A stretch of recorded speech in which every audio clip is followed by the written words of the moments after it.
anything you work hard at, anything you put a lot of effort into, anything you sweat over to make it happen, the question is, why are you working so hard? The answer is, your programs and your subconscious don't support that.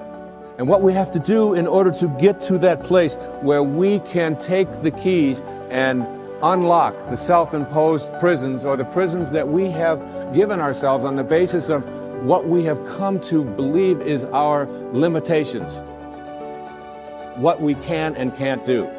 We have to let go of that. And I call it rewriting our agreement with reality. We literally have to make a whole new contract with what it is that I perceive to be what is possible for me. And in order to do that, we have to shift out of the things that we have come to believe in, and everything that you came to this program watching tonight that you believe in was handed to you by someone else outside of you, was handed to you by the experiences or testimony of someone in the past. And because it comes from outside of you, there is still an element of doubt. And this element of doubt isn't bad, but it keeps you from reaching higher levels, because what you think about is what expands. And if you're thinking doubt, then doubt is what expands.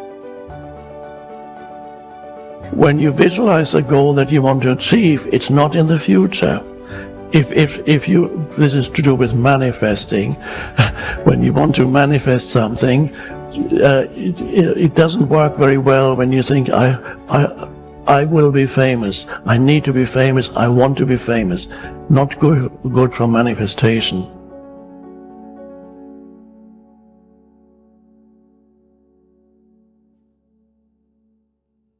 If you want to manifest something, you have to start with the foundation for manifestation is always the present moment. It's not the future.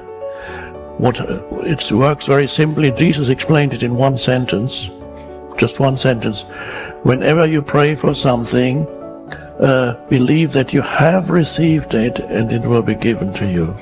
But you and I, when we choose to create something new in our lives, when we choose to heal our bodies, when we hold the image in our mind of what it is that we choose to create, the act of holding the image in our minds is the act of us reaching into the potential of this field, of the divine matrix. We're literally reaching in on an energetic level in the presence of all of these possibilities. And we're finding the one that we now have created to focus upon. It's pulsing in place.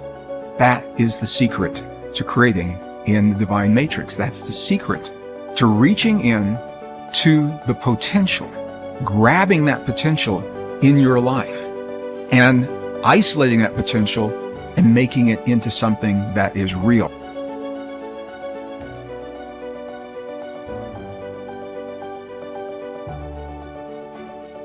Another new way of being for me is to think of yourself in terms of personal authority rather than being an authoritarian. Personal authority. A person who has authority never needs to dominate anyone else, ever. Dominating doesn't become necessary. In business, you can have authority. The people who have the most authority are the ones who listen the most, and the ones who are the most conscientious about what do other people have to say. A person in a relationship who has to dominate somebody else and has to make the other person submissive shows that they don't have authority, because they're getting their power not from within for themselves, but on the basis of who they can control. And that never lasts. That never lasts. The only thing that lasts is having inner power, if you will. Know thyself. That's what Shakespeare said. Know thyself. The more you know yourself, the more you become honest with yourself. Honesty becomes just a way of life.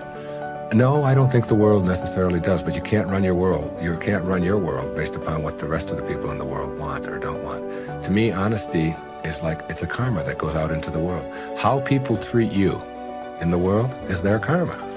How you react is yours. And when you react to it with dishonesty, That's what you're putting out into the world, dishonesty. And when you put dishonesty out into the world, that's what's going to come back to you, because what goes out is what comes back. That all, as you sow, so shall you reap. I mean, it's in every great institution that there is in the world, whether it's a religion or a philosophy or whatever. What you put out is what comes back. Whatever you plant is what you're going to get back. And the more that you put out honesty, just because it's what you are, because you are being honesty, you're not trying to be honest, you are just being honesty, then that's what will come back to you on a regular basis. And when it doesn't, you'll just see that as another test for you to pass. And finally, a fifth way of being that is new, for me, it has become a way of life. It's called serenity instead of acquisitions. The more you try to acquire, the more you try to get, the more you try to collect in your life and evaluate yourself on the basis of that, the less serenity you're going to have. More is less. It's almost a secret of the universe. Serenity means inner peace. It means that you can find joy in every moment that you have in your life instead of always looking for it. It means that while you are driving along the countryside, and seeing, instead of saying, I'm on my way to this point, that you can open your eyes and see it with new eyes. See the rolling mountains, see the grass, see the deer, see the sky. You can just stop wherever you are in this second, wherever you are, and just look around you, and you can begin to appreciate just your surroundings and your environment. Then you can begin to appreciate the people that are in your life, and even the ones that are negative and you're having the most difficulty with. You can practice a new way of being with them, which is sending them love, sending them flowers, send them books, send them a tape, send them something, and just see what kind of reaction that you get. Super emotional health is just an attitude. An attitude is everything. You have a choice. You can choose to stay stuck and bitter, or you can do yourself a favor by willingly forgiving the past and let it go, and then move on to create a joyous, fulfilling life. You have the freedom to make your life anything you want it to be, because you have freedom of choice. Let's talk about prosperity or wealth, however you want to look at it. You can never create prosperity by talking or thinking about your lack of money.